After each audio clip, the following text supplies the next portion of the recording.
All right, everybody. Greetings and welcome to Conflict Radio. Today is November 8th, 2021. And we're going to have an interesting show today. Should be pretty interesting. Hopefully, you guys can hang on for it. Let's give a quick shout out to everybody here that's joined us so far. We've got Vash here. He says, woohoo, see you all in 25 minutes. So hopefully you're still here, Vash, or come back soon. David Gosling is here. Hank Stalk, I guess. The Happy Plague Doctor is in the house. Not quite human. How's it going over there in Australia, guys? It's getting interesting over there. Ian McFadden is here. And Dr. Strangelove says hello. Mary Kay says hi to everybody. Welcome to Conflict Radio. Today on the show, we're going to be, we're going to be having an interesting discussion. Hopefully everybody can, hopefully everything's come through and I didn't mess anything up. So today on the show, we've got Rosemary Thornton. All right. And this is going to be an interesting show. And I'll go ahead and read you her bio here for you.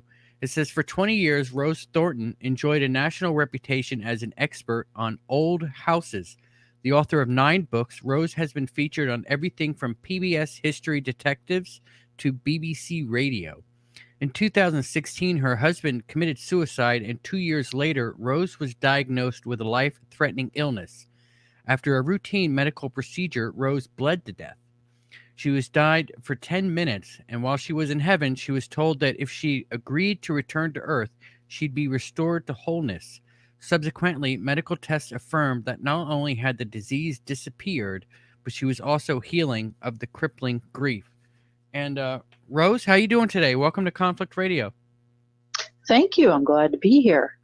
You know, this is an interesting topic for me because, I mean, obviously we're gonna talk about suicide some, and this is a hard topic for me.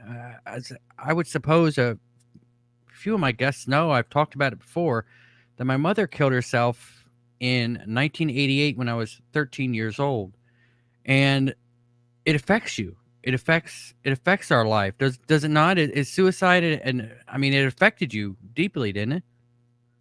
Yes, it's hard to describe to the average, listener, average person, how devastating suicide is. Somebody did a study, I think it was the American Psychological Association, did a study that found the suicide of a close loved one, such as a parent, a spouse, or a child, can be one of the most extreme emotional traumas a human can endure. In other words, as far as emotional trauma goes, there's pretty much nothing worse. And in my own case, I went from being an author and, having a fairly good life and things going well to, at one point, I briefly lived out of my car. And it wasn't because of money. I lost my mind. And so I went from living in a beautiful house on a beautiful lake in a nice city. My husband was a litigator, pretty successful. And 6 weeks later, I'm trying to find a comfortable place, the Walmart parking lot to sweep overnight. So I cannot begin to describe how devastating suicide can be. And I've talked with people, Michael, you and I talked briefly, that decades later, you're still thinking about it. You're still thinking about the days. You're still thinking about what happened. It's, again, I could write probably 5 or 6 books about what suicide does to you. One of the asides, personally, I lost the ability to read. It really was like a nuclear detonation inside my head. And I had always thought of myself as something of a smart cookie, but I literally lost the ability to read. And I mean, I had been a newspaper reporter. I had been a writer for 30 years and written multiple books.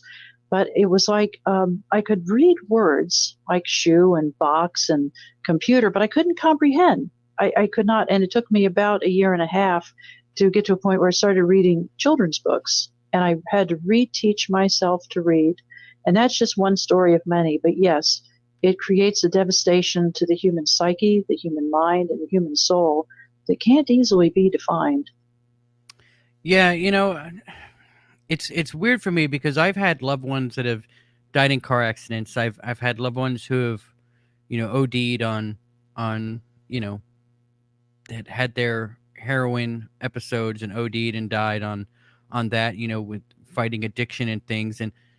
But the suicide of my mother has probably affected me in a way that I could probably never fully explain.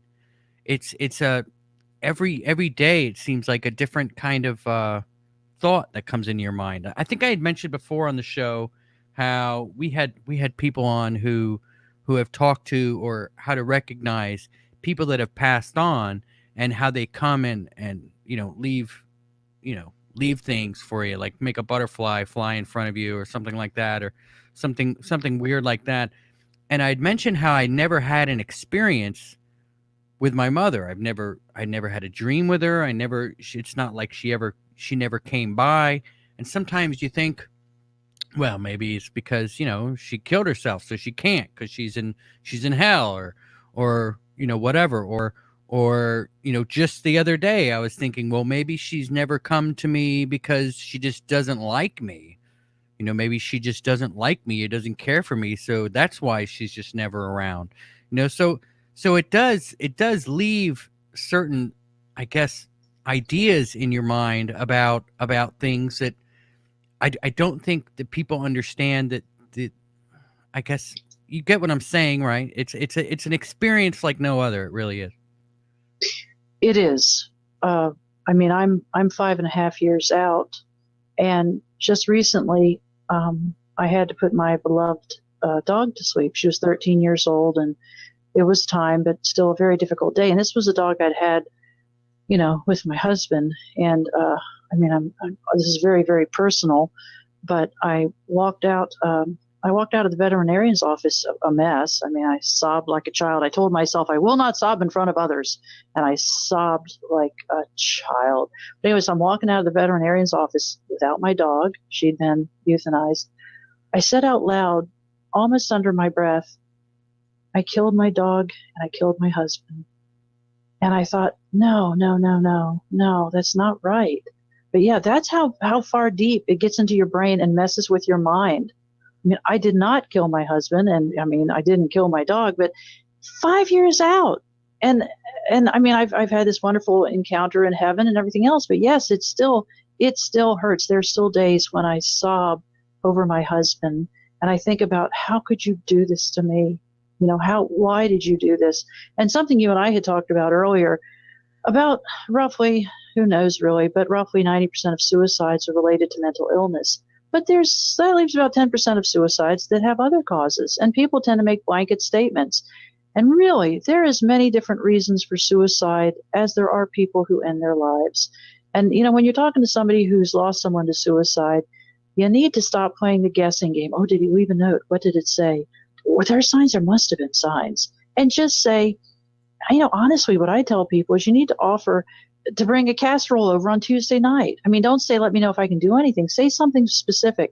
Without exception, the suicide survivors that I have met, which is what we're known as, suicide survivors, we go through so many similar processes, but one of them is we lose our mind, we lose the ability to eat. And so there's typically a tremendous amount of weight loss, which I went through. I lost 40 pounds. And then there's sometimes addictions to things, or abusing alcohol or whatever. But it takes years for us to get back to a place of anything approaching normality, anything approaching that. So offering guesses as to why they did this thing is wildly inappropriate. What is appropriate is to offer to help in specific, tangible ways. Can I come over once a day and walk the dog? Can I come over once a day and help you with the baby? Can I bring you a tater tot casserole on Thursday night?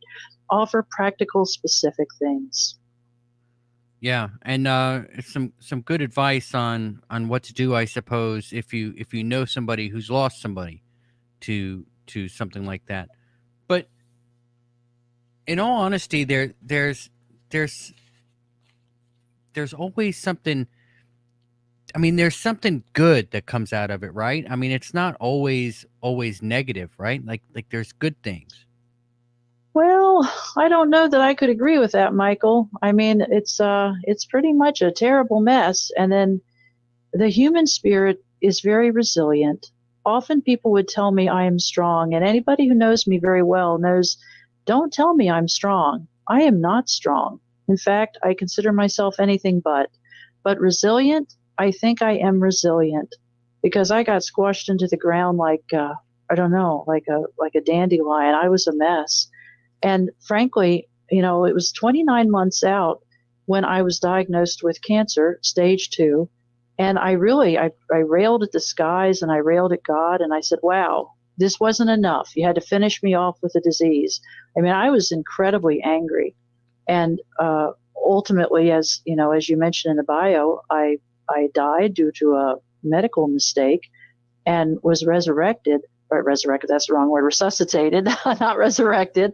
But during my time in heaven, while I was gone more than 10 minutes, if you told me I'd been in heaven for, I don't know, 2 days, 22 months, I would have believed it.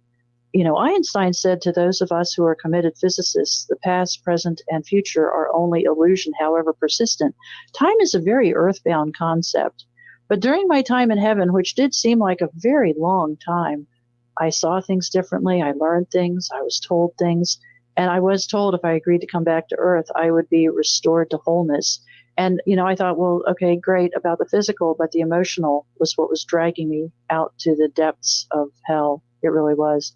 And those promises were kept. But yeah, it was quite an experience. So I don't know that I could agree that there's a silver lining to every cloud. Some things just stink. Some things are just awful. And you find a way to get through it. And then maybe when you get to the other side of it, you can help people find their way too. And that's the only reason I've written this book. I'm not keen on writing books. Writing books is not a pleasant affair. I only wrote this book at the urging of others who said, you know, your story is pretty remarkable. It might be a blessing to other people. And frankly, that was the only reason I wrote this book. But that's the silver lining, right? We get to help others that have possibly, maybe they haven't even had the situation happen to them yet. It's something that we'll be able to help with them in the future. And certain other things, helping other people get through it. Perhaps, but I would never say, I guess that's one more thing I would never say to somebody who has survived the suicide of a loved one is there's going to be a silver lining in this. I mean, I know in my own case, the thing of dying and going to heaven turned my life around. Prior to that, I guess, so it was 29 months afterwards that I was diagnosed with cancer. But even before that, in fact, a few weeks before that, in my daily gratitude journal, I would write things like, I did not kill myself today. It was a win. And then I would even write, God help me get away from these devilish temptations. I actually had made a decision to end my life, and I had the means, and I knew where I was going to do it. And I mean, I had quite a detailed plan that frankly, I would just kind of think about. When I got too sad, I thought, well, don't worry, there's an end date. This is going to end soon. So when I was diagnosed with cancer, I thought, God, I was pretty clear. I'm ready to go on to heaven, but not with the disease process. In fact, I had 3 daily prayers that I prayed each night. And one of them was, God, either heal me or let me die. 2, help me with these horrible decisions I'm faced with all the time. Because there were a lot of decisions. Oh my gosh. When you're a widow, and when you're a widow by suicide, and when you're a widow by suicide married to an attorney, there's an awful lot of grave decisions that have to be faced. And my 3rd prayer was, I asked God specifically to be spared a life review. I had had recurring nightmares of seeing my husband in the backyard of our home, putting that gun to his head again and again and again and again. I felt like I had lived through his death every night for 2 years. So I begged God, don't make me see that again. Please spare me that. And when I died, I mean, I popped out of my body like toast out of a toaster. It was really pretty fascinating. But those 3 prayers were answered in very interesting ways. I did not have a life review. In fact, one of the most interesting aspects of this, and I don't like calling it a near-death experience. I was not near death. I died, I crossed over and came back. I call it a temporary death experience. But my experience was so different from most people's experience. In fact, I had spent a lifetime since Raymond Moody's book came out, Life After Life in 1977. I had spent years reading every book I could get my hands on, talking about other people's near-death experiences. And so to come back from this and realize, whoa, my experience was not what I would consider typical. In fact, it was pretty different. And I really felt, I do believe our experiences when we pass are tailor-made to meet our needs. And I kind of got tricked into coming back. I don't know if trick is the right word, perhaps coerced.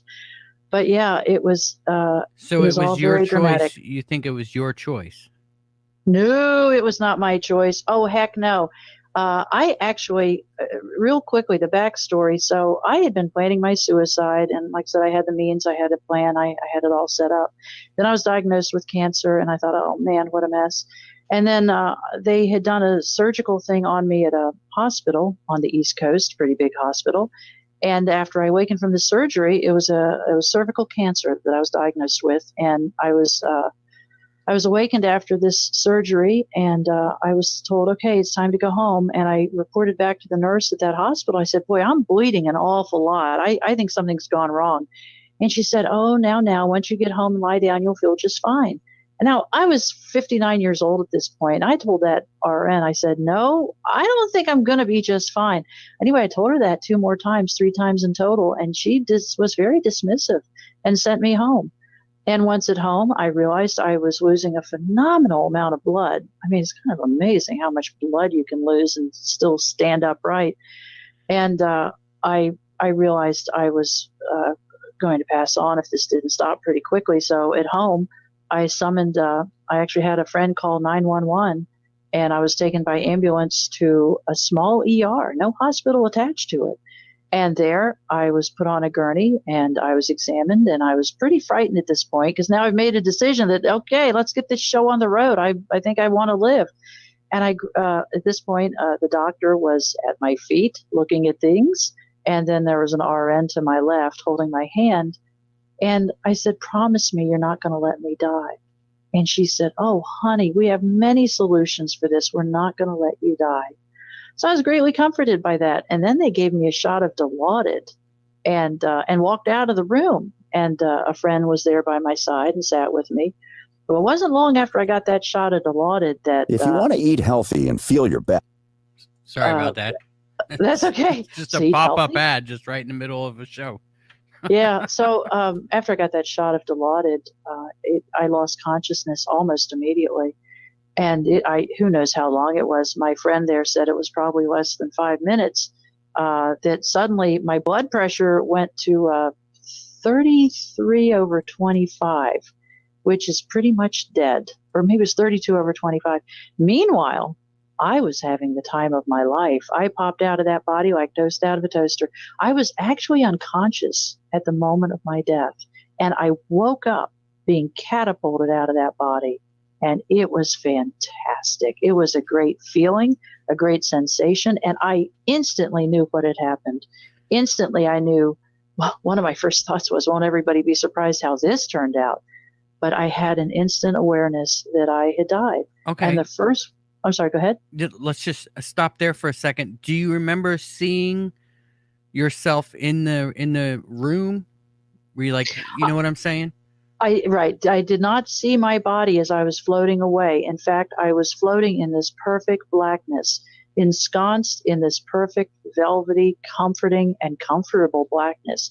So I did not see my body, and I consider that a mercy. Because what had happened, they had packed me with gauze in that ER, and that did not stop the bleeding. It just stopped the mess.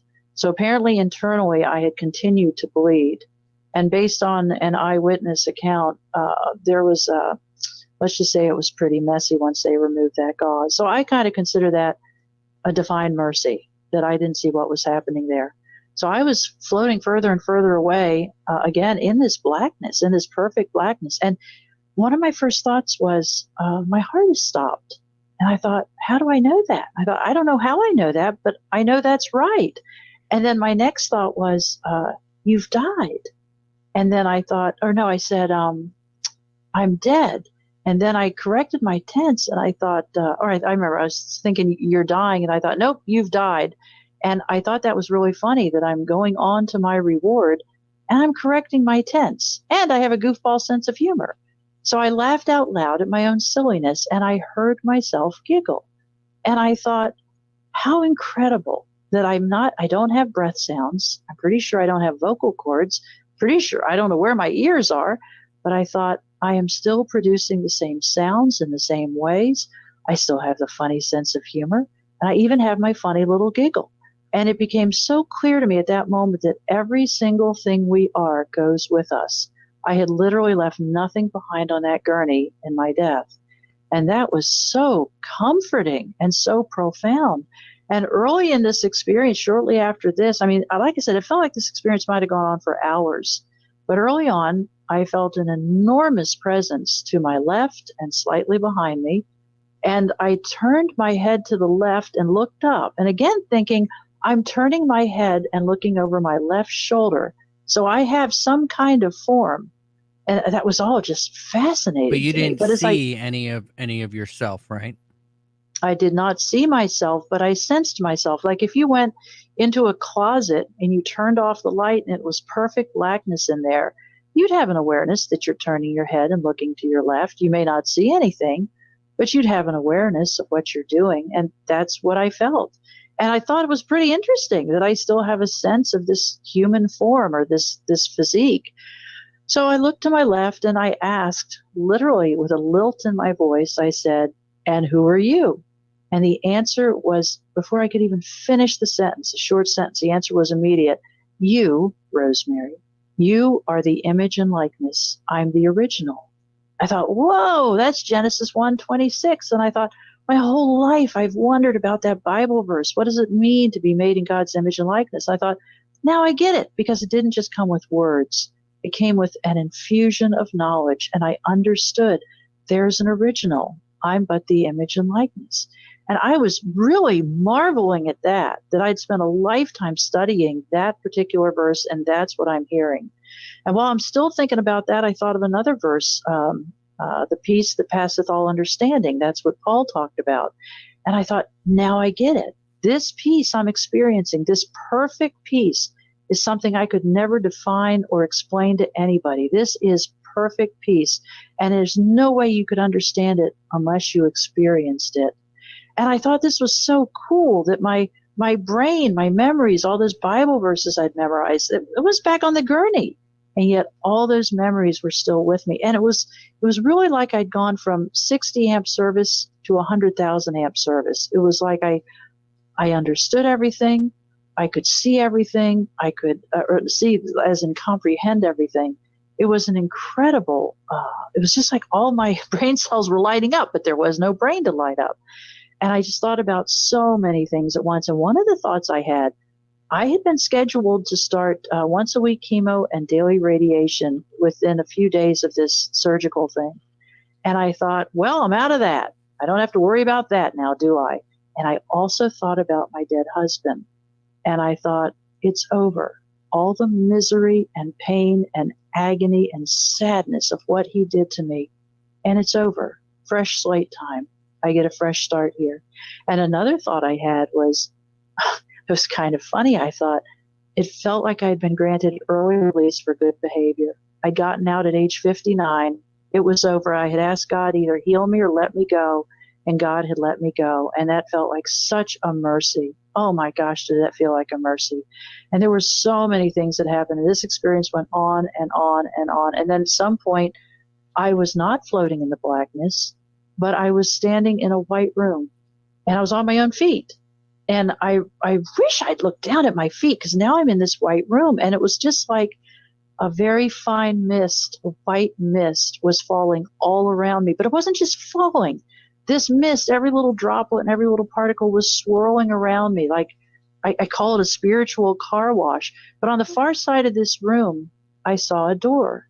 And having read about all those NDEs through the years, I knew exactly what that door was. I knew that door was where I crossed over, where there was no going back. And I remember thinking, okay, out of my way, I'm doing the door. Nobody needs to ask me what I want. Because I'd read about that in NDEs. People say, is this really what you want? I knew I was done, and I was so grateful. Honestly, if there was a predominant emotion I felt, well, it was peace and joy and comfort. But the next one was gratitude, that this nightmare I'd been mired in for 29 months was over, and I was going home. And I kept thinking that, I'm going home. There's an old Christian hymn, going home, I'm just going home. And I thought of that, I'm just going home. And it felt so natural, felt so normal. So I saw that door, and I thought, I don't know if I have legs. I don't know how these feet and legs work in this new space, but I'm heading for the door. And as I was moving through this white mist, And the walls were white, the ceiling was white, the floor was white. Everything was this perfect, brilliant, bright, bright white. I tried to focus on an individual droplet in this room, in this fog or this mist that's falling all around me. And I know that sounds crazy, but I felt like I should be able to focus on an individual droplet. And one of the angels or spiritual beings that was accompanying me said, "Your eyes have not acclimated to this new environment yet, but each droplet is a particle of light. And that's what's dancing and spinning and moving around you is light." And I was told that whether we think we've died of a disease process or a surgery gone wrong or whatever the cause, that all that is removed from us and we are restored to our innate perfection. As a friend told me, leave your muddy boots at the door. We can't go into heaven with the muck of the world on us. And that's what was happening, is my true inherent nature as a child of the Most High God was being restored to its original perfection, almost a restoration to default settings. And as I got close to that door, it was shut. And I remember thinking, that door's supposed to be open. I don't like it that it's shut. And as I put my right hand up to move through the door, to push through the door, I was pretty interested by the fact that I was right-handed on earth and right-handed in heaven. But as I did that, I paused. And again, I feel the presence of angels with me. And I asked very simply, I said, is this the divine will for my life, that a simple medical mistake takes me out?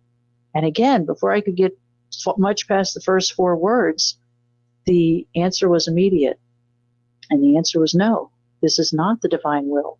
But whatever you decide, if you decide to go forward or if you decide to go back, you go with all of God's love and mercy and grace and blessings and care.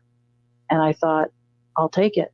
I'll take that deal. I don't want to go back. I do not want to go back. And as I was preparing to move through that door, I was given a vision, a very, very, very distinctive, powerful vision of that nurse who had comforted me and said, "Oh, honey, we're not going to let you die." And I had a vision of her sitting in a hospital supply room. She was sitting on a metal stool surrounded by hospital supplies and linens and such. She was leaning forward, and she had her head in her hands, and she was sobbing. And she said through tears, "I promised that woman I wasn't going to let her die, and I lost her." And her pain, oh my goodness, she was sobbing, and I thought, oh man. And my first thought was, don't do this to me. You know, she's a nurse. She'll get over it. She's lost people before.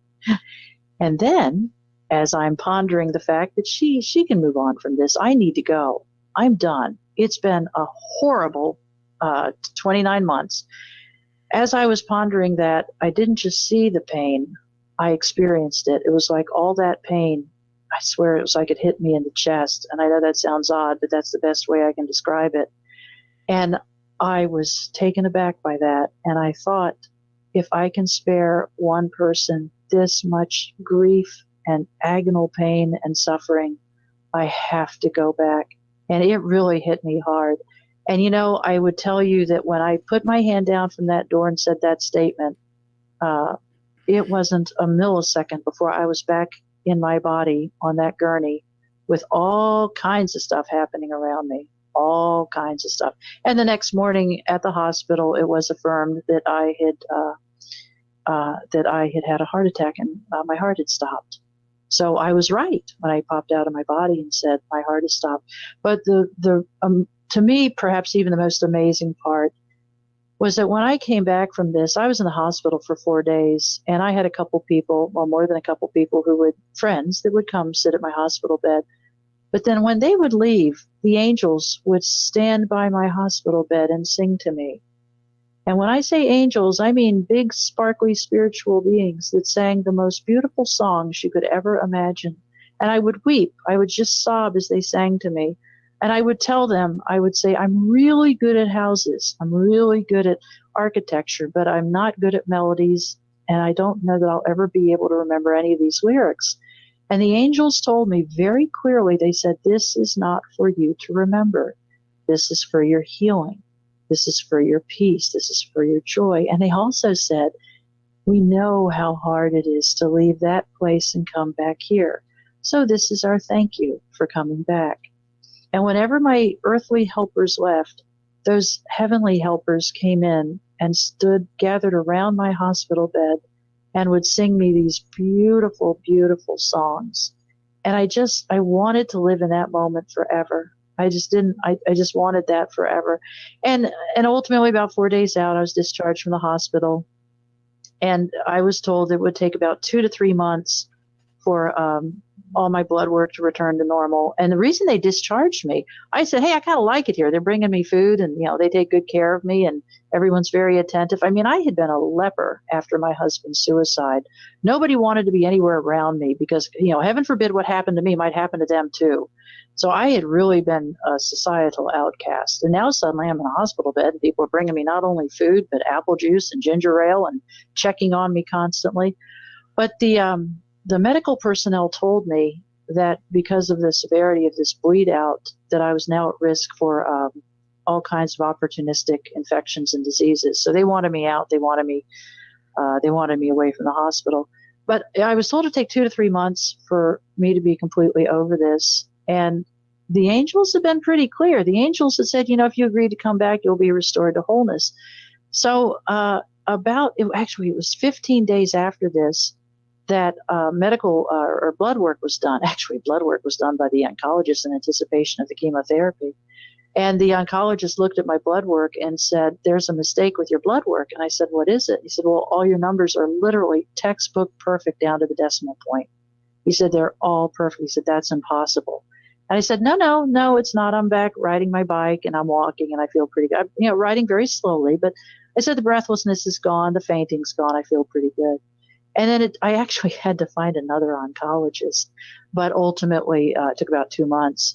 It was determined that the cancer was not only completely gone, but the oncologist who did the second follow-up, she said, Rosemary, your flesh was so pink and pretty and perfect. I don't believe you've ever had cancer. So that was pretty dramatic. And by the way, it was 2 doctors had diagnosed this originally, and the original exam had determined that the cancer had advanced to a point where my flesh was distorted. And the reason I ended up at a gynecologist was I had multiple symptoms. Things had gone wrong with my body. So that was pretty dramatic. So not only did I get a trip to heaven, but I was healed of stage 2 cancer. But honestly, the most dramatic element for me was being healed of the crippling grief occasioned by my husband's suicide. And once I was out of the hospital, I was living on the East Coast at this time. I decided that my life had enough misery and I was going to learn how to have a good time. So I sold off all my worldly possessions. I donated my research materials to a local college library. I then sold my car that I had ordered and waited 2 months to get. And then I sold my home, sold in 2 hours. And then I packed my remnants of my few possessions in a slightly used Prius. And I drove 1,000 miles west to the Midwest to start a new life. So to say this had a transformative effect would be an understatement. It changed the way I see the whole world and the grief, the crippling grief. I still am sad about my husband. There's still days that I cry, but boy, oh boy, what a transformation from the way it used to be. All right. So let me go back to the white room for a second. When you were reaching for the door, what was there, like a doorknob there, or was it like my sense of it was door? I just needed to push through that door. That was my sense of it, that the door was shut. And I was a little unnerved by that. You said you were standing in the room. Did you notice your arms or hand or feet or anything? I am very disappointed to say that I did not observe that. I mean, I was a newspaper reporter for 3 years. You'd think I'd take a moment and look at my hands or my feet, but I was in this mist. This mist was very thick. Yeah. And yet it was pretty cool to hear that it was particles of light that were moving around me.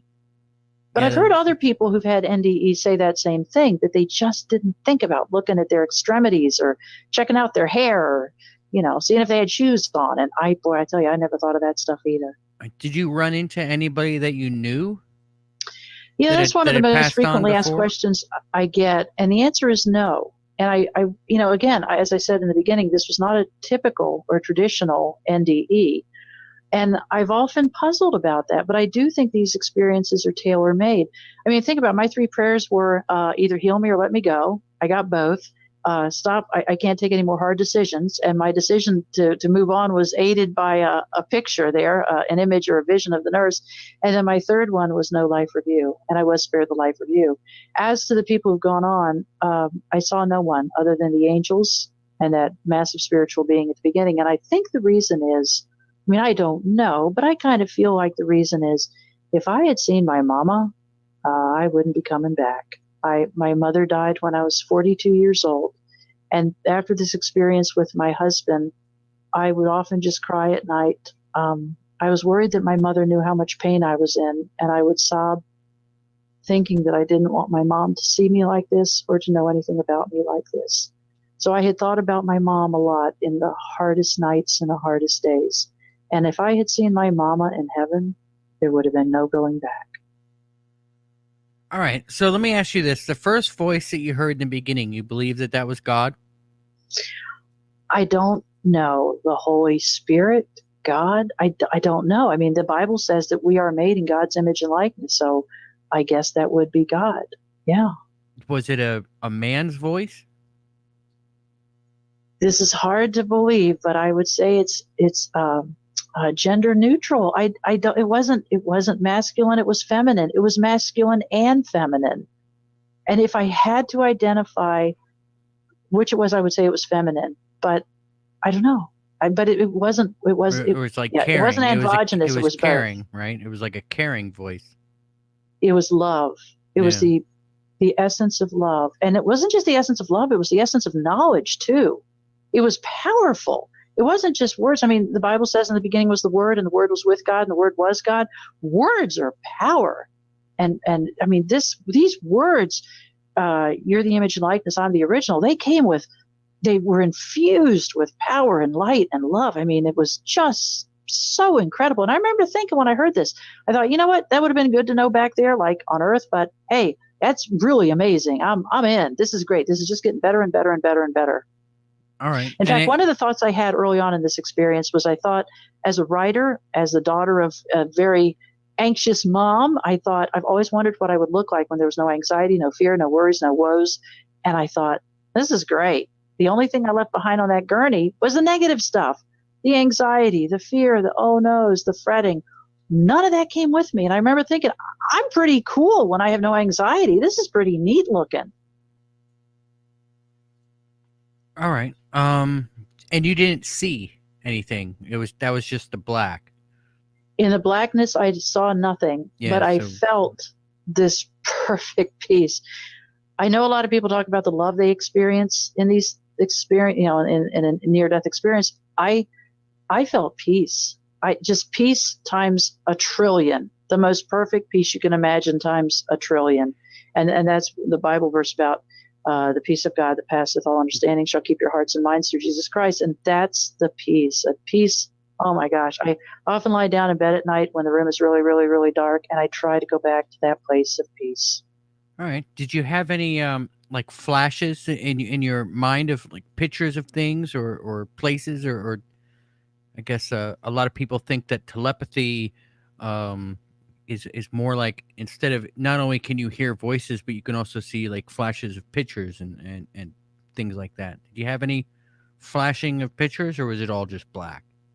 It was black, but there was a lot of conversation, a lot of dialogue, a lot of feelings. One of the things that happened as I was floating, well, first off, as I popped out of my body, it really, my impression, and I can't say it was a picture as much as an impression, was that there was a silvery, sinewy cord from the crown of my head to the heel of my foot, and like an archer's bow that somebody pulls back on real hard and snaps. That's what sent me catapulting out of my body. I mean, I felt that. At the second that snap hit my back, that's when I woke up and I popped out of this body, and I heard a noise like a pop or a ping. And I've heard other people talk about this. When the soul leaves the body, there's like this plop. Mary Neal, in one of her books, she wrote about an NDE she had during a boating accident. She described it as the sound that a stone makes when it hits a still stream. And I thought that was a really good description. So that's what felt like it was catapulting me out of my body. One of the things that was really cool, I mentioned that I had been fascinated by reading NDE accounts. Somewhere in this experience, I remember saying to this being that's with me, I've been here before. Like in this experience, in this life experience, I've been in this blackness before. And I was told very clearly with, I don't know how many words, but it was made very clear to me as an infant. And my mom had told me this story. I'd been given up for dead, and that as an infant, I had crossed over and I had been sent back then. And so this remembering was actually a memory of something that had happened when I was, about a newborn baby. And I thought that explained my whole life. I've been the weird kid that sees things other people don't see and hears the angel voices. And I'd always been a weirdo and an oddball throughout school. And I can remember telling this angel that told me this. I said, that would have been real helpful to hear back when I was a kid, but whatever, it explains a whole lot. So there were experiences like that where things were really laid out and made clear. But as far as images and pictures, no, it was just floating in this blackness, but with a lot of information coming at me and things being made clear. All right. I'm sorry. I'm trying to process all of this. So the God, let's just call it God, the God voice you heard didn't speak with you very long, right? It was the angels you mostly conversed with? That's right, yes. Do you know which angels they were? I don't. Right. I just know they were spiritual beings, and they were there to help me, and they were there to love me, and they were there to be my friend. And I don't know who sang to me when I was in bed at the hospital, but there were a lot of angels at my bedside. I mean, I could make out distinctive forms. There was a crowd of angels that sang to me. And I know that sounds out there, but when I came back from this experience, I've heard people say they felt like after an NDE, they feel like they're 50% in this world and 50% in that world. And I felt like I was 95% in that world and 5% in this one. I really did. And I felt really weird that first night in the hospital, after I've come back from this thing. I felt really odd. Like I could tell that things in my midsection were not working the right way. It just felt off. And I asked the angels, and I could communicate more easily with the angels than I could with the human beings in the room. But I asked the angels, I said, look, after all this stuff, am I going to die again? Because I can tell I'm not quite right. Things are wrong. And they said, no. What they told me was, they said, you have another 20 years before you go back. And they said, what they said was, we're still making some adjustments. We're still sorting. We're still fixing some things, but no, there will be no more NDEs for you. And that was actually comforting because I didn't want to go through all that mess again. All right. So what did the angels look like? Did they Well, the have ones wings? at my bedside were the ones that I guess I could describe the most easily, but they were tall. And again, I sound like a 4-year-old, but this is what they look like. They were tall. They were sparkly. They had a humanesque form. In other words, like a head and shoulders and a torso and legs. Mm-hmm. And when they sang, it was like the music became sparkles of light that joined, that I don't know, commingled or joined each other. And it all glorified God. And the more they glorified God, the more sparkly they got. And the more sparkly they got, the more they glorified God. And that's why I would just weep and weep. And through tears, I would say, don't stop. This is so beautiful. But it really was like putting 100,000 amps through a 60 amp service. It was almost too much. It was just too much to take in. And yet I loved every second of it. And I loved talking with them. I've been so frustrated that I don't feel like I can talk to them like I did then. I mean, I know they're still with us and with me, but it's just the world and its muck and its density is so heavy. When I came back from this experience and I was back home, I laid down on the floor at one point and flopped open my Bible, and it opened to Psalm 23. And the words, he restoreth my soul, it was like they were highlighted. It's like my eyes went right to that. It was like it was underscored, highlighted, and accented. And I sobbed like I've never cried before, because I realized that's the real healing. My soul got restored. That's the healing. And the rest, I'm so grateful to be healed of cancer, and I really am. I don't want to diminish that, but the healing of my soul, of the thing my husband did. And I had asked so many questions about my husband. Where is he now? Why did I have to go through this? I loved him. Blah, blah, blah, blah, blah. And all my questions were answered, which was so cool. Like, one of my questions was, where is he now? Where did he go? I want to know where he is. Where'd he go? He made my life. Yeah, he made my life pretty damn awful. Before he left, it was all so bad. But so I said, where is he now? And the angel said, none of your business. And I said, say what? For people who keep company with the Most High God, that seems rather curt. But they said, we work out our own salvation with fear and trembling, and his salvation is none of my business. And the beauty part of that, although it sounds almost harsh, I had been in this endless loop of, I thought he loved me. I loved him so much. Why did he do this to me? Where is he now? And one of my questions was, I loved him so much. And I prayed for him. But the angels told me to stop saying that, to stop saying I loved him so much, and instead to say I loved. And they said in the act of loving, we don't have to have a manifestation of this love. It's the very act of loving that purifies us, that heals us, that helps us, that makes us better and more holy and closer to God. And to stop thinking that I had to have this object in which to manifest this love. So I stopped saying I loved him so much. How could he do this to me? And one by one, so many of my questions were answered. And it took me out of this impossible loop of asking the same questions over and over and over again. And it set me free. It was so liberating. I mean, I had asked these questions so many times, but I got my answers, and that's how I was able to uproot myself. I mean, my gosh, I was 59 years old. The idea of selling everything and moving seemed like such drudgery. But now I couldn't wait. It was a new adventure, new chapter, and I couldn't wait. But that was where really did he go? The healing. Pardon me? Where did he go? I was told it was none of my business. Actually, one of the things the angels said, they said, he's with us, and he is undergoing restoration. Oh, that's interesting. Yeah. And I was told that's all. I can't say I was told this per se, but the message was, that's all you need to know. All right. Well, let me ask you a few more questions about the angels, just because I'm so curious. Like, did you notice the type of clothing that they had on? I would say it was flowing gowns, but the flowing gowns are what had the sparklies. It was just so sparkly and bright and full of light. But it wasn't just light. It was also color. There was a lot of color involved. And they were just, but they I can't say that I could focus on them like we might focus on another human being. The thing that came from the angels was the music. And the music was so intense. And also the feeling of being loved so much that even when my human friends or caretakers stepped out of that hospital room, the angels were like, you're not alone. We're not going to leave you alone. We're right here. We're going to sing you. We're going to sing something beautiful for you.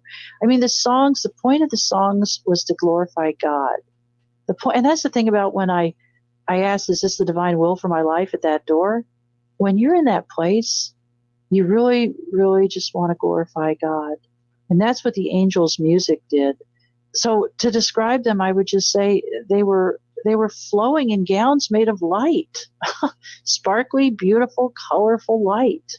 Did it seem like the light was shining down onto them, or was it radiating from them? I would say it was very much radiating from them. Okay.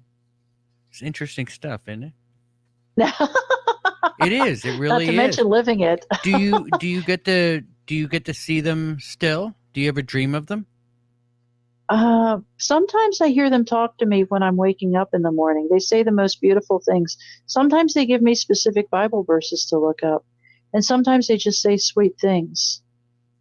Sometimes they sing me songs again as I wake up. But I do get very frustrated at times that I wish I could live in that place of just lying in bed and seeing them and hearing them sing to me. But my circumstances were so extreme, what led to all this. And, one of the big healings of all this is I had been very fixated on ending my own life. And I was trying to hang on by sheer human will. I was trying to say, don't do to your children what he did to you. Don't do to your friends what he did. Don't do that. But I was really running out of road.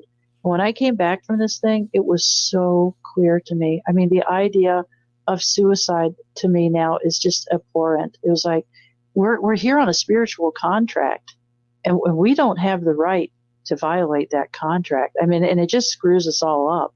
I've read so many NDE accounts of people who attempted suicide and survived.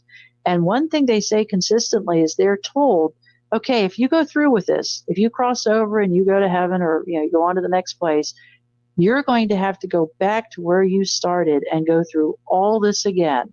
In other words, we don't get a shortcut out of these hard life lessons. I don't know the math behind that, but I realize that now, that suicide, just from a very intensely personal level, is just such an affront to what we're supposed to be doing here. It's just wrong. And that was made so, I don't know. I don't even know how to define it. But that suicidal urge absolutely left me 100%. Yeah, it's definitely something that you shouldn't take lightly. And if you're having thoughts like that, then I would suggest go trying to talk to somebody about it. You have to be honest about it, right? Well, I have mixed feelings about suicide prevention. I mean, I think it can help with kids, like young people, maybe in their teens or 20s. But, my husband was 63-year-old man. When a man like that decides he's going to do this thing, I don't think anybody in the whole world could have stopped him. I don't think anyone or anything could have stopped him. And I think that's the case with a lot of suicides. Suicide prevention is just kind of something we tell ourselves to make ourselves feel better. But when I hear people, because I hear a lot of crap, when I hear people talk about suicide prevention, all I hear is coulda, woulda, shoulda, more you could have done, there must have been signs. That is so unfair, so trite, and so unkind. Do you receive any pushback from people that try to claim your stories just ridiculousness? Oh yeah. Some people say that that on the other side of the door was hell, and that it was demons that were talking to me, which is pretty interesting because I come back and I want to share a message of love and light and peace and joy. So I think that's pretty good evidence that I went to someplace holy. And then the other thing I get is, well, you never had cancer to begin with, but I had 2 doctors, 2 biopsies. And I also had, like I said, the thing that started all this was a bunch of physical problems I was having. So yes, I've heard it all. I have heard it all many times. And my book should be out in probably less than a month. But I on one hand I'm like, yay, go book, and on the other hand I'm like, man, I'm already getting emails from people, and pushback is the right word. I want to hear from the people who say, oh, your story is such a blessing, instead of the people that said, you were taken to the depths of hell and you talked to the demon himself. How does it feel? Or the people who say, you're making it all up. It's all contrived. If I was going to make up this story, I'd have a life review. I'd see my loved ones. I'd have a tunnel of light. I'd have the typical experience. And the other thing, it was 4 medical professionals involved in finishing me off. It was a doctor and a nurse and a doctor and a nurse at 2 different medical facilities owned by 2 different corporations. And as the widow of a litigator, if I was in this for money, man, I would have sued them to kingdom come. Well, that's an interesting phrase. But I would have done a lawsuit. And ultimately, I decided to sue nobody, even though there were some pretty big boo-boos made. But I decided to sue nobody because when you sue somebody, you're just declaring war on another human being. And, nobody in this drama got up and said, hey, let's kill an author today. Everyone did their best. Everyone was human, and they all made mistakes. So, yeah. Well, but I've heard a lot from a lot of people as to why I'm, as you say, pushback. Great. Let me ask you this. Were you religious? Would you say you were religious before you died? Religious has become a word that society has laced with so many negative connotations. I would say I was religious and spiritual. I tried to read the Bible every day. I prayed for my husband. Of everything that he took out with that one bullet, probably one of the significant losses was my faith.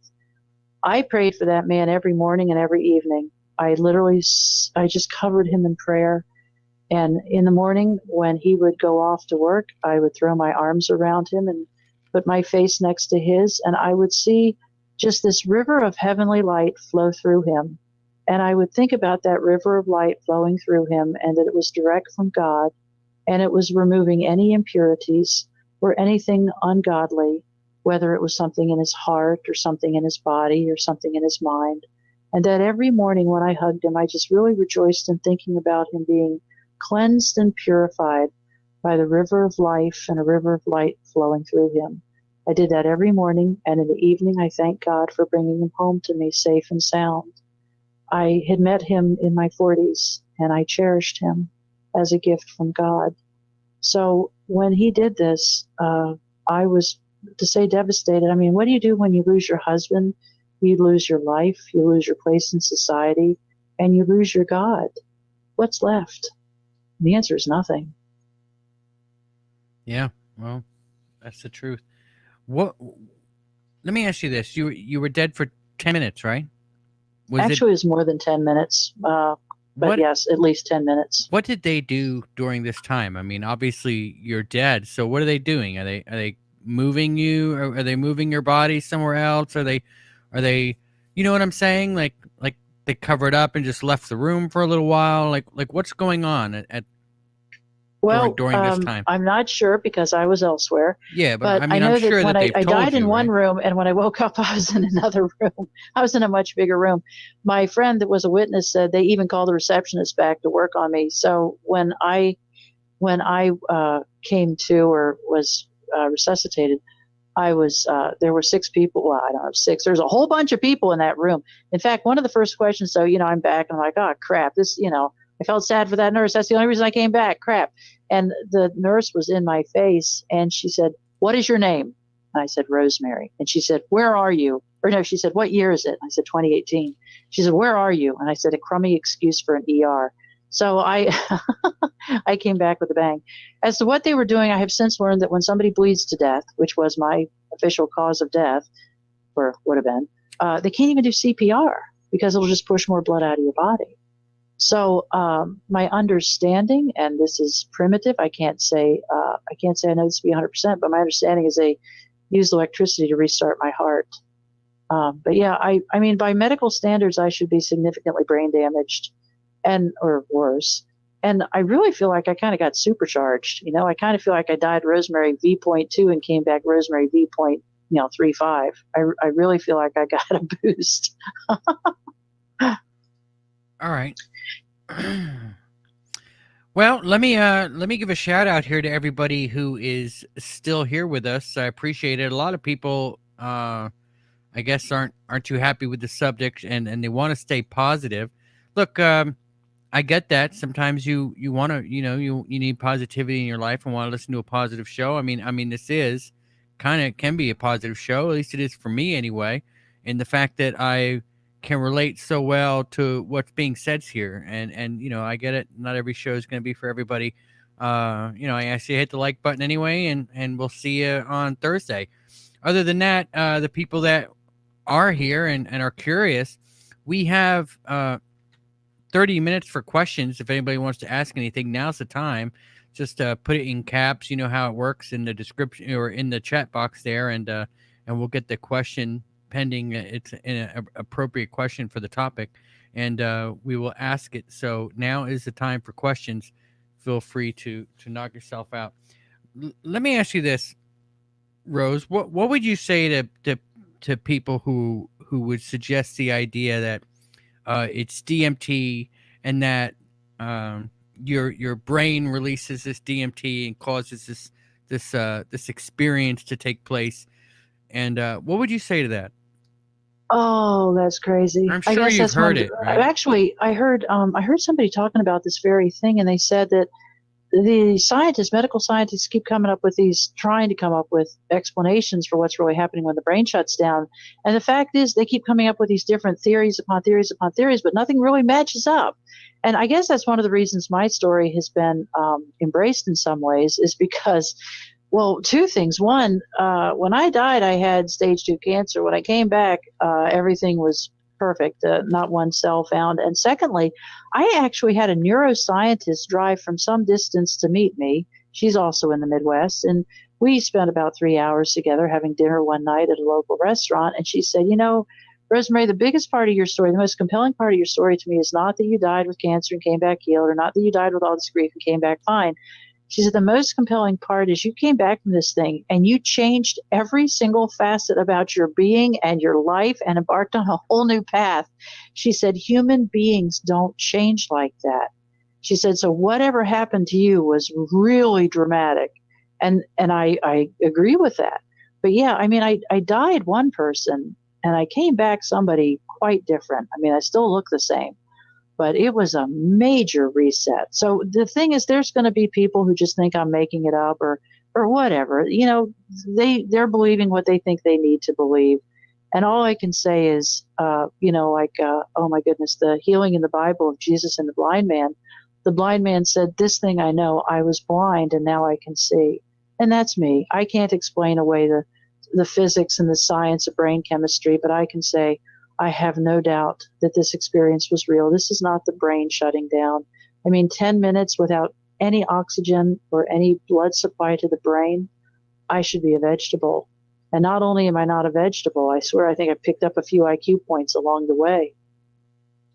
Okay, William Carr asked earlier, when you were in the white room, I suppose, and you were thinking about going through the door, that's when we were talking about it, the voices and things that you were hearing in your mind, did you have a feeling that maybe they were like family or someone she knows and or trusted? No, it wasn't. It didn't feel like family. It felt like maybe that's a tough question. That's a question I've never been asked before. I can say it was not family.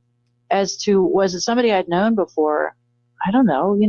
Who are we experiencing Earth with? I heard a quote from a book that I've always loved. It said, be willing to believe that a companion spirit is with you each step of the way and knows the next step.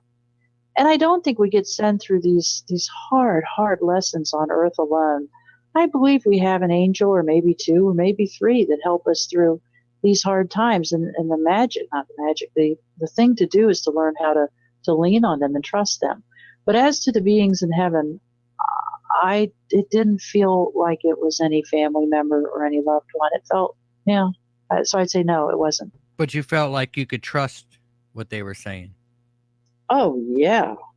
Okay. Oh, yeah, absolutely. They, more than trust, it was, I don't know, it's perfect trust. All right. Davy Jones Locker asked earlier, did you bring back any special powers from the other side, like seeing spirits or anything like that? I'd say the only special power I brought back, that's an interesting phrase, is after this happened, all I wanted to do was think about the beauty in the world. The place I live now, there's a lot of cornfields and a lot of beautiful, beautiful meadows. And I just love to just sit and look at the cornfields. And I love to watch them sway in the wind when a breeze comes through and moves all the tassels on top of the corn in unison. So I have a deepened appreciation of beauty, and that, we really are supposed to witness some of the beauty in the world. That's what we're here for. So I would say my only superpower is that I love looking at beautiful things now. Yeah, that's part of the greatness of life, right? Being the small experiences that we get to have that are beautiful and special. That I guess it kind of makes you appreciate it a little bit more, right? Yes, and I didn't come back able to read minds or do phrenology or whatever else people do. Well, I think the question is in more regards to, do you feel like you have a little bit more of a psychic connection now to perhaps the other side? I don't know. I don't have an answer for that. I don't know. Can't say that I do. All right. So Hank Stolk wants to know, any comments on the books by neurosurgeon Eben Alexander, like Proof of Heaven? I have no comment. All right. I have no comment. Sorry. He's asking, I guess, if you had read the specific book, I suppose. I read it years ago. What the heck wants to know, did you get to meet your guardian angels? Well, there was never a formal introduction, but if I had to guess who met me in heaven and had these different conversations with me, I I I would hazard a guess that it might have been a guardian angel. But again, I don't know that. They didn't say, "Hey, we're your guardian angels. We've been watching out for you." It was just these wonderful beings that were there to help guide me through this process. Okay, Vash Wolfward wants to know, Rose, the feeling of love in the blackness, would you say it was freedom? I feel like I had a similar experience, but for me, it was sheer freedom and joy. Yeah, that's a good word, freedom. I've often talked about the fact that when I came back from this, I felt absolutely liberated from the grief and emotional agony that had been my constant companions. Liberated and freed. Freedom is a good word. I felt like I had been liberated or freed from all the anxiety that I had always known my whole life. And it was just so enthralling, so interesting to see what I looked like with no anxiety and no fear. And to think, I mean, everything that I started off by talking about, even my funny little giggle went with me, but what did not go with me were the negative things. And so, yeah, that is pretty freeing. Okay. Shaka Khan says, I can't fully speak of my experience because 99% won't believe or understand what I've experienced. Did you feel like, I guess when this all first happened to you, did you feel hesitant to tell your story? Or did you just come right out and start telling your story right away? Well, when I was in the hospital, I was in there for 4 days. And at first, everybody who came in the room, I mean, the nurses and such, I would say, I would say, I died. I went to heaven. I talked to the angels. They told me everything would be all right. They said that if I came back, everything would be okay. And I'm healed now. And I had cancer, but now I'm healed. And isn't that great? Isn't that amazing? I bet you've heard other people tell these stories, haven't you? Isn't that incredible?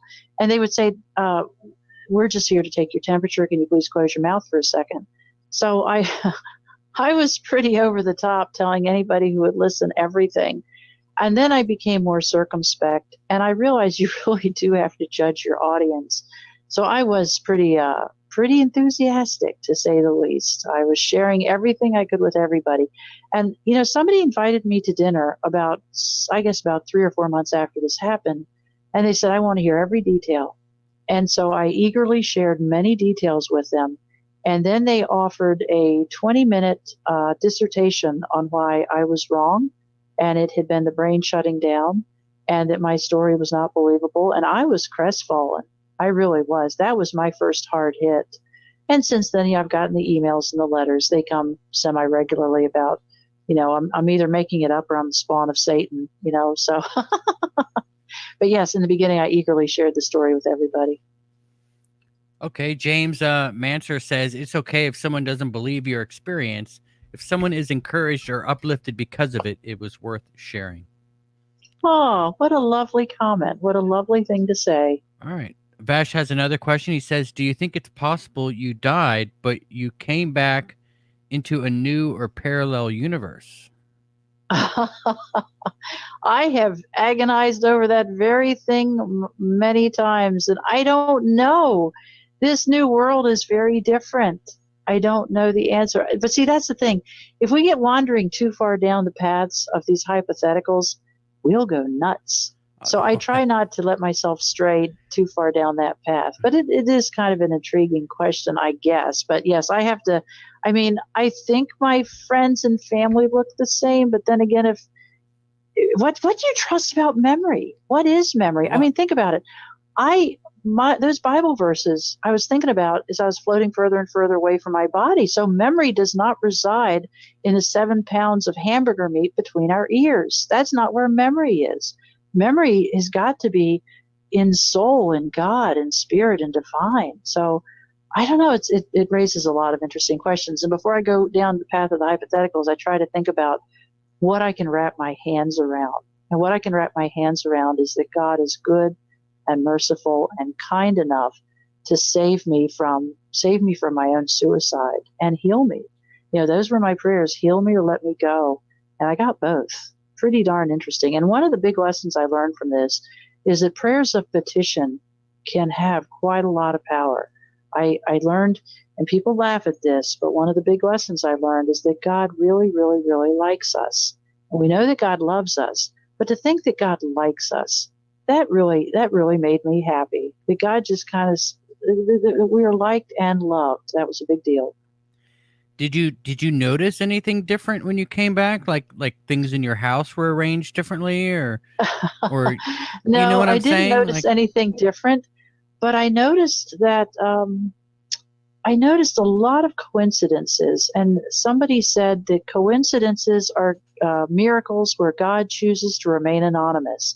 And I love that. And one of the really fun things that happened, I had a friend tell me that now with this new experience and basically a rebirth, he said, you can write your own destiny. Your destiny can be of your own choosing. And he must have used the word destiny 10 times in a short period. And so that word destiny kind of stayed with me through the day. And, 3 weeks out from this, I got on an airplane and flew to Boston, Massachusetts, just because I felt like going to see Boston, Massachusetts. I mean, after all, I'm back from the dead. Time to go have some fun. And when I was in Boston, I was in the Back Bay area, and I kind of got lost, and the sun was starting to set, and on and on. I tried to hail cab after cab after cab. I couldn't find one. I started walking back toward where I was staying, and about a block and a half, or I don't know, I guess 2 or 3 blocks later, I was successfully hailed a cab. I got in, went back to where I was staying. When I got out of the cab and I'm getting my stuff out of the back seat, I thought, you know what, you need to look at the name of this cab company just in case you realize later you've forgotten something. So I shut the door and I look at the cab company, and the name of the cab company was My Destiny Cab Company. And that was the very day my friend had gone on and on and on about writing our own destiny. I could write my own destiny. And that I actually have a list of over 400 miracles that have occurred in the intervening 3 years of things like that. And I never had the nerve to look up and see if my Destiny Cab Company is a legit operation in Boston, Massachusetts. But in fact, that same hotel room, I remember sitting on the bed and thinking, boy, I'm really thirsty. I'd like some water. And then 5 minutes later, there's a knock at the hotel door, and there's the clerk from the desk, and she says, I got to thinking, you're probably thirsty. You'd probably like some water. And I think I'd really like to see Mr. Holland's Opus on TV, which is one of my favorite movies. And I click on HBO, and there's Mr. Holland's Opus. So that kind of thing has happened many, many, many, many, many times. Okay. Davy Jones Locker wants to know, what advice do you have for non-believers? You're in for a surprise. Yeah, any advice? Any advice? I don't know. There's a story that W.C. Fields, who was an avowed atheist, asked for a Bible to be brought to him at the end of his life. And somebody said, what are you doing reading the Bible? You're an avowed atheist. He said, I'm looking for loopholes. I don't think we should wait till we're at the end of our life to start reading the Bible and figuring out what's real and what's not. Okay. Yeah, that's good advice. Vash wants to know, he says, question, it's personal, so feel free to pass. Are you open to finding love again, or have you with another partner? That is personal. Okay, well, he said pass.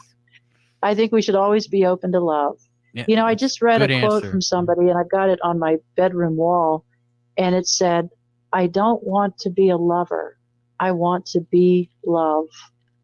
And I try to embrace that. I think that's so lovely. All right. Lee Palace wants to know, what did the angel's eyes look like? Oh man. Oh golly. I don't know that I can answer that. I don't think I can answer that. They were human-esque, but I can't say I was looking in their eyes. I was mainly crying my own eyes out from all the beauty of the music. They had faces, but it was almost like seeing them through a translucent glass. I can't say I could see distinctive forms. All right. Well, I mean, there wasn't anything that stuck out to you about their eyes. It's not like they were glowing bright white or glowing red. Yeah, no, glowing they were red tall. or anything. They were tall beings in gowns, and they were very comforting. It was like taking perfect mother love and just boosting it 1,000 times. It was just love and peace and love. All right. Shaka Khan says, and he this is somebody who's in the chat here talking about his past life experience. and he says that he was told he could manifest anything, but it doesn't seem to have happened. Odd. Have you tried to manifest things with your mind, like I guess successes in your life, or things like that?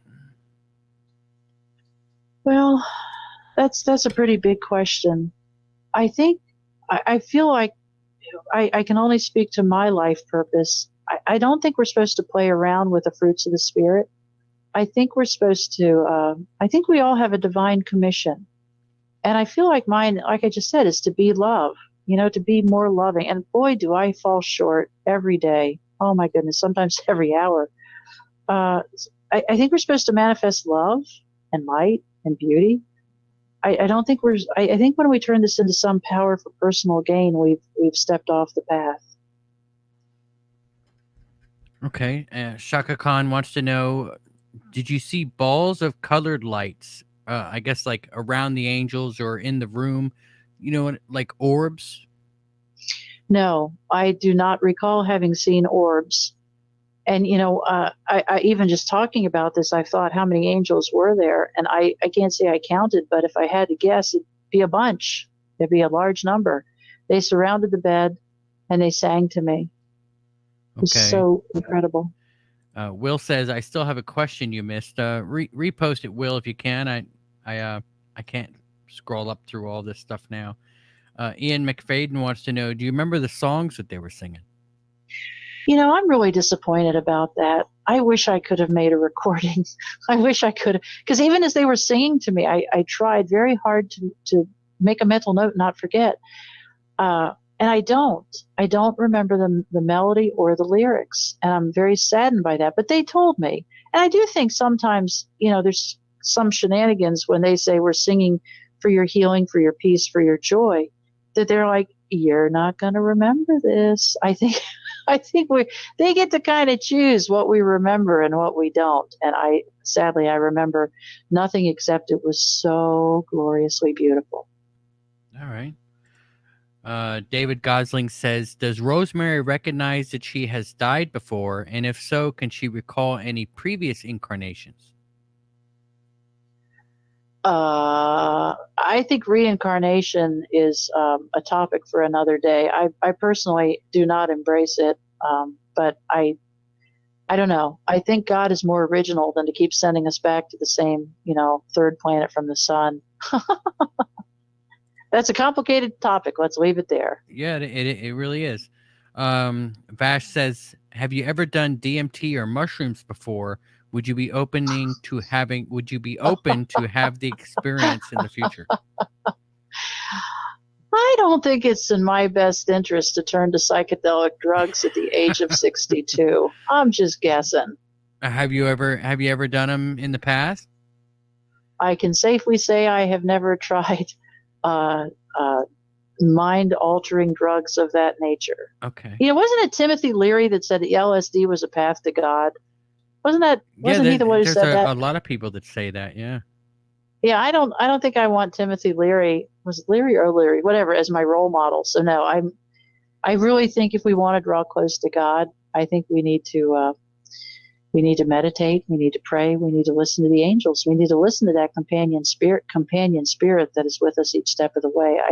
I really think if we could all just, I don't know, if we could all just figure out how to be more light and love in the world. We tend to get tripped up in these big, heavy theoretical questions, when I think it comes down to being nice to the little old lady in the supermarket and being kind to stray animals. I really think our job is just to show kindness in little bitty ways. Mother Teresa, one of my favorite quotes, she says, maybe you can't do great big things, but you can do little things with great love. I think that's it. All right. Well, let me ask you this before I get to Will's question here. Do you remember the type of frequency it was that they were singing in?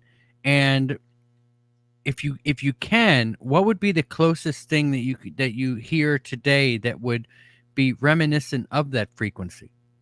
I can answer that. I was at the Basilica in St. Louis, and they were playing the organ, and I don't know if it was a singer going too, but they have something called oh man, Antiphonal. I think it's antiphonal. Those sounds are the closest things I've heard to the angels' voices. And anyone who knows anything about music will know what I'm trying to You're talking about say. the organ, like the church organ? Yeah, but there's a specific unique type of music. I guess I should have figured out how to pronounce it before I did this interview. Antiphonal, I think it's called, but it's a higher pitch. I don't know. Just a very beautiful, graceful pitch that's carried out. I don't know. That's as close as I can come to describing it. All right. You're talking about like antiphonal music? Or what kind of music? Might be. I wish I had one of my smart Catholic friends here. I don't know.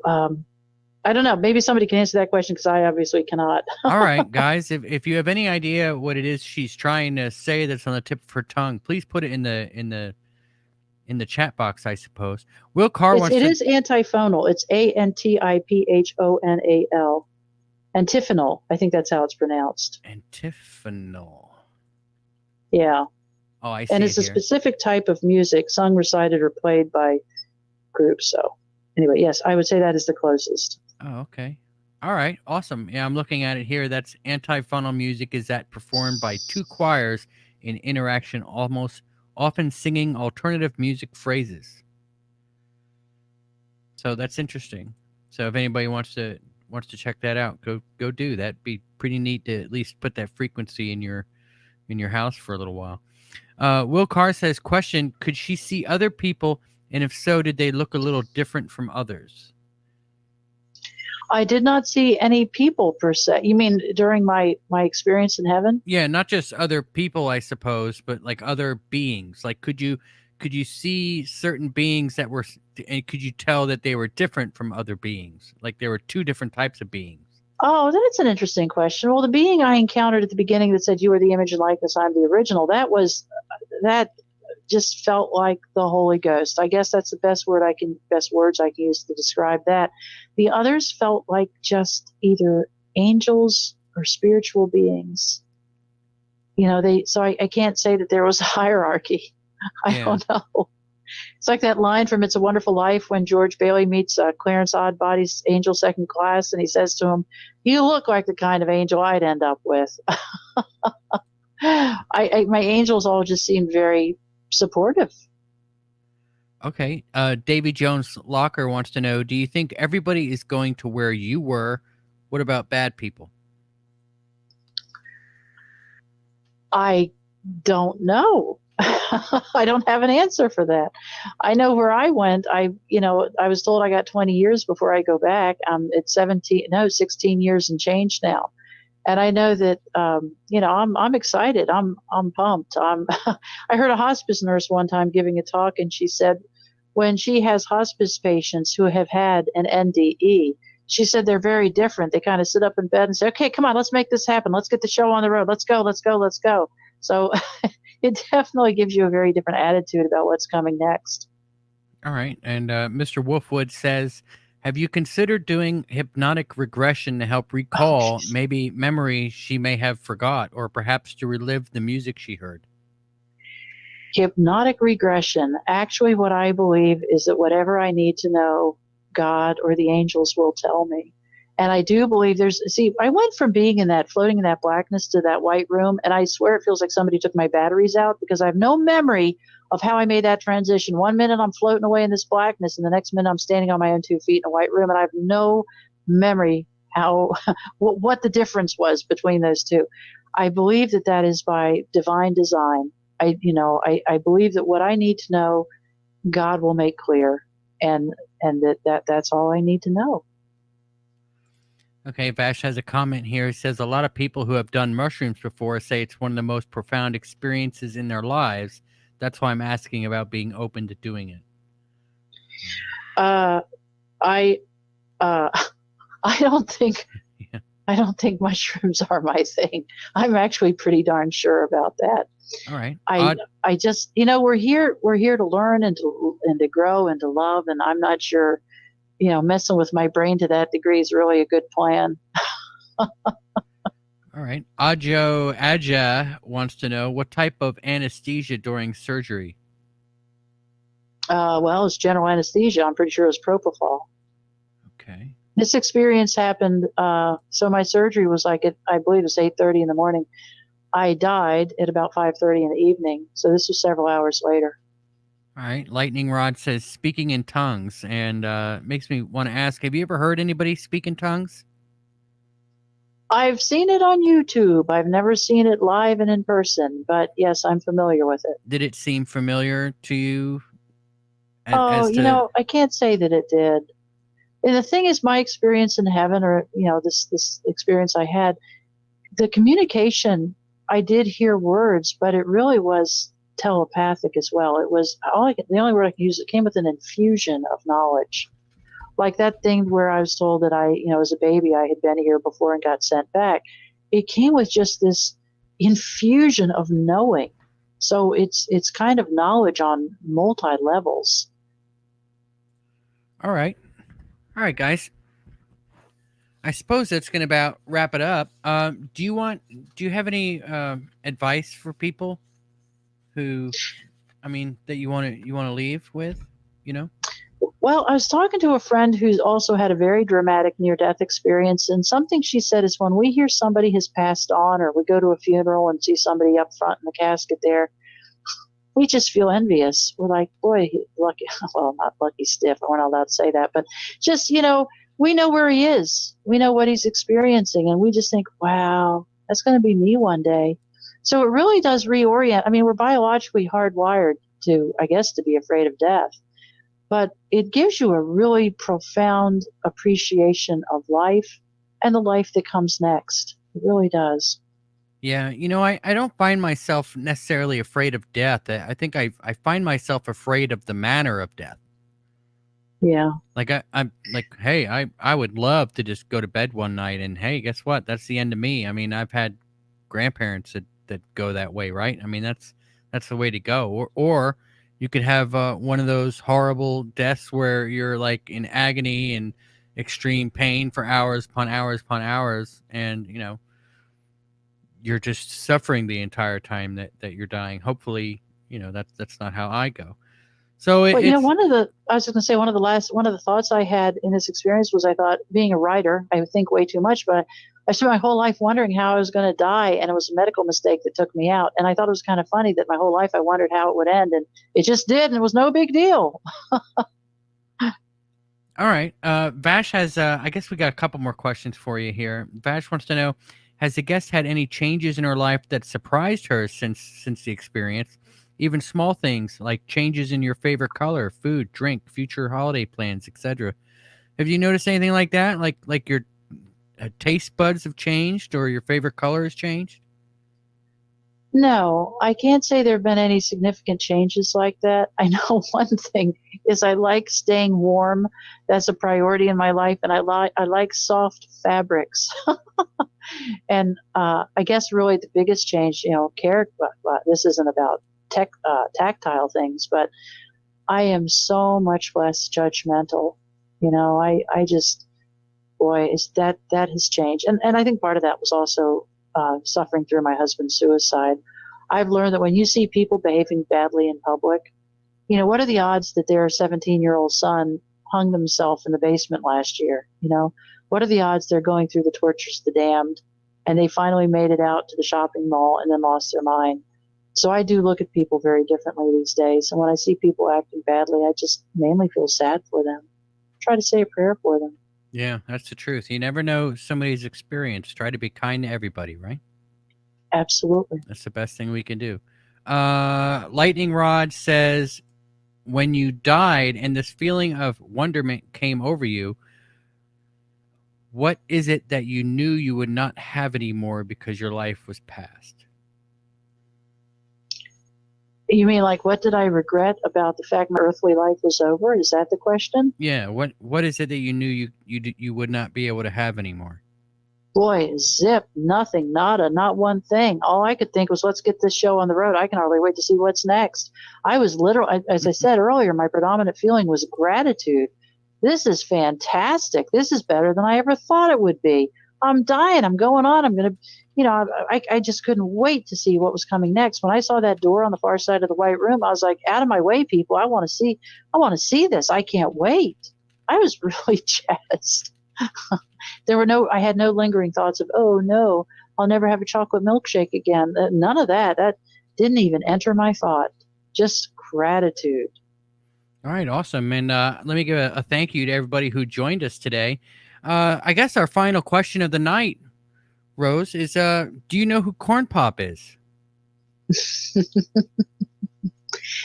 Only vaguely. All right. Well, I guess that's good enough, right? And yes, a bad person. I don't even want to say a bad person. It's somebody who did some bad things. Is that the right answer? You got it. You got it. You got it. You hit the head right on the nail. Let me ask you if you want to tell everybody where they can find you. Yes, my website is temporarydeath.com, and my book should be out hopefully in about 30 days. I'm still putting some finishing touches on it and getting it polished up and ready. And then, that's the best way to find me, temporarydeath.com, and I believe there's a contact me button at that website.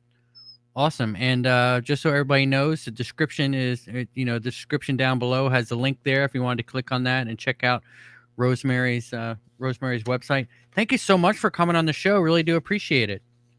You're very welcome. It was fun. All right. Hang on a second, and I'll chat with you a bit as soon as I wrap things up here. I'm just going to let everybody know that you can find us online. Just go to www.conflictradio.net. You can find us on Spreaker, Apple iTunes, and all of your normal podcast catchers. Be sure to check out the store, like the video, subscribe to the channel, and make sure you hit that notification button. That way you know when we are going live. We will be live again 7:30 Eastern Time on Thursday. Until then, everyone, batten down the hatches and be safe.